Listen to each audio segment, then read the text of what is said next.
So if you are a roofing company and you want to generate a consistent flow of inquiries every single day for your roofing company, this video is for you. Myself and James, we're going to be breaking down all of the different strategies that successful roofing companies use today to consistently grow their roofing business. So James, take it away. So step number one, what I'd be looking to do to grow is a Google business profile. If you already have one, I'd be making certain that I would be reaching out to all my existing clients to try to get me as many 5-star reviews as possible. It's a great way, a Google business profile, to generate more leads. There's obviously getting citations and doing Google business profile posts and uploading photos on there. So that's definitely step one that I would be doing to try to generate more local leads. So step number two, this is kind of to bolster on to your actual Google business profile, is I would be creating dedicated service pages for each of your individual services as SEO optimized pages on your website. Now, the good thing is when you start doing that, it's also going to help, first of all, rank your actual SEO optimized page, but there's also a more likeliness chance of your Google business profile ranking and showing up for those keywords as well. So you're indirectly going to get more phone calls as well. Yeah, for sure. And if you are looking for more local leads, another option that you could be doing is PPC lead generation.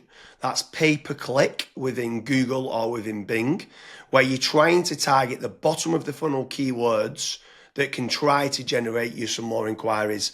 The difficult part to this is you need to make certain you do team up with a good pay-per-click agency, because there is click fraud, and there's also needing to build up like a negative keyword list, so it's not people applying for jobs like a careers kind of job.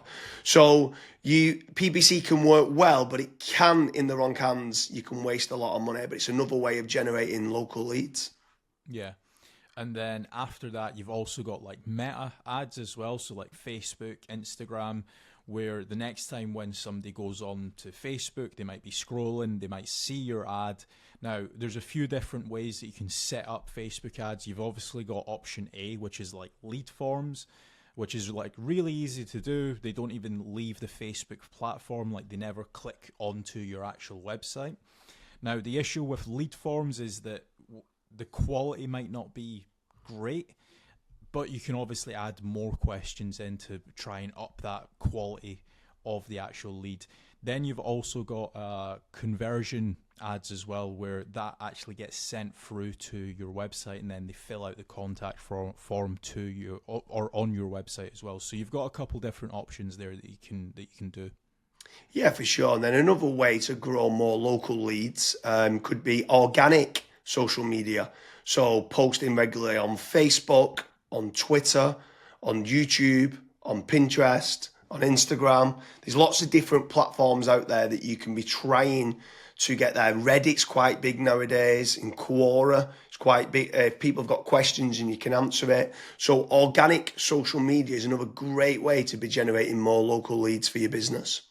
With organic social media, I would say that it's more of like a volumes game. So you want to try and make certain that you're constantly uploading, whether it's, for example, a daily schedule or a weekly schedule. You might say, okay, I want to try and upload 5 videos a week, and you should just try and stick to that, especially when it comes to like algorithms like YouTube and Twitter and stuff. Yeah, for sure. I mean, what's your thoughts on using any sort of AI agents, if they can try to team up with someone to use like N8N to kind of automate and schedule posts on social media? Like, what's your thoughts on that, of using trying to leverage artificial intelligence? It's all the rage nowadays for trying to generate more leads. Would you try to team up with like an AI consultant to set that up? Yeah, so I mean, you can definitely go down that route where you're setting up AI agents to potentially crop up some videos and auto-publish to YouTube, Facebook, Twitter and stuff. But another thing that I would also be focusing on is AI search. So a lot of people have started to kind of move away from Google. Not everyone, because there's billions of people still using it every single day, but there are slowly people starting to search in engines such as like ChatGPT, Gemini, Claude, Grok. And if your brand isn't actually showing up in any of those, you will have a little bit of an issue showing up and generating leads on those search engines as well. So that's another thing that I would be focusing on as a company. Yeah, and also if you're looking for more business leads in the local area, something else that I would definitely be looking to do is team up with some of the tradespeople websites. So you've got certain ones like Check a Trade, you've got Bark, you've got Builder, you've got Trust a Trader, you've got Rated People. All these different platforms can generate you more local leads. What I would say is making certain you're tracking your KPIs to see what return on investment that you're getting. You should be tracking not only the cost per lead, but the cost per acquisition and how much is that getting you on a return on investment. But tradespeople websites like those platforms can work very well. I would say make certain you check out the links in the description because we do quite a lot of different videos in comparing Check a Trade with FatRank or Bark with FatRank, Rated People with FatRank, Builder with FatRank. So now obviously I've mentioned there FatRank a few times, Kasra. Like what's your thoughts on lead generation companies as opposed to tradespeople companies?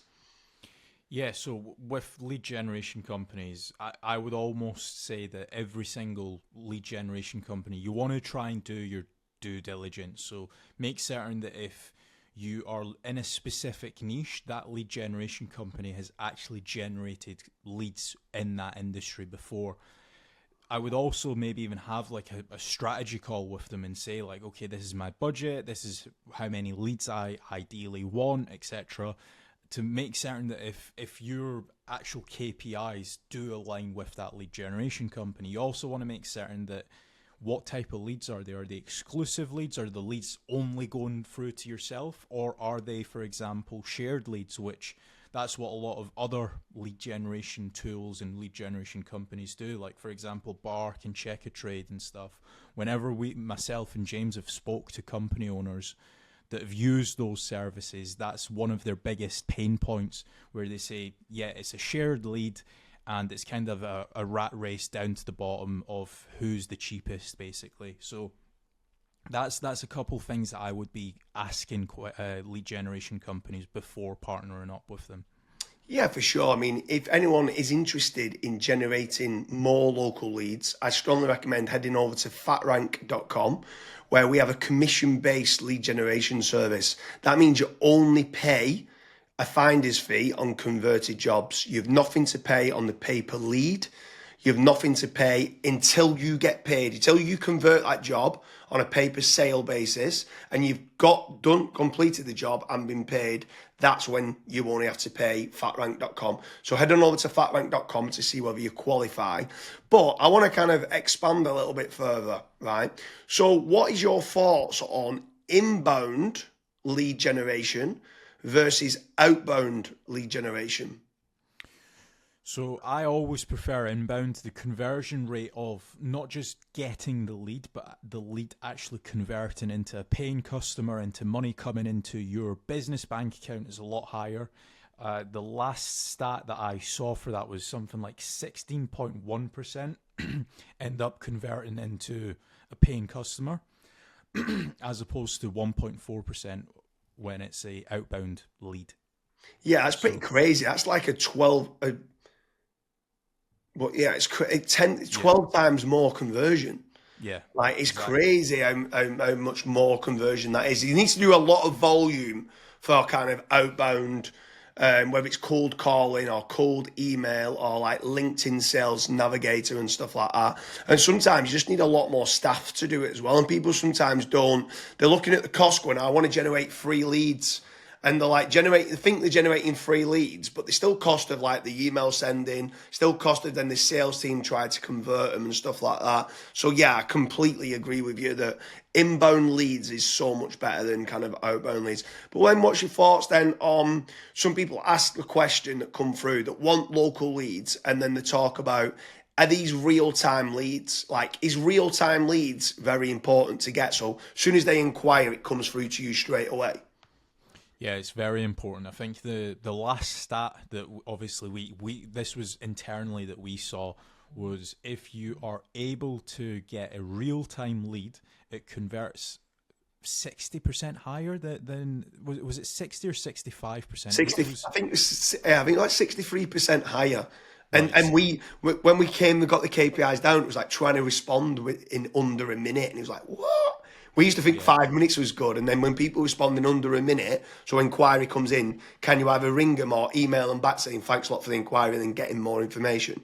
Yeah, it was Yeah, so pretty. I mean, I'm not saying that every company needs to respond in under a minute, but there are certain things that we obviously look at FatRank when we're looking to partner up with businesses. That's one of the things that a lot of businesses they kind of fall short on, where they might be away for 5 days on holiday and they don't have somebody to pick up the leads, and we're still providing the leads.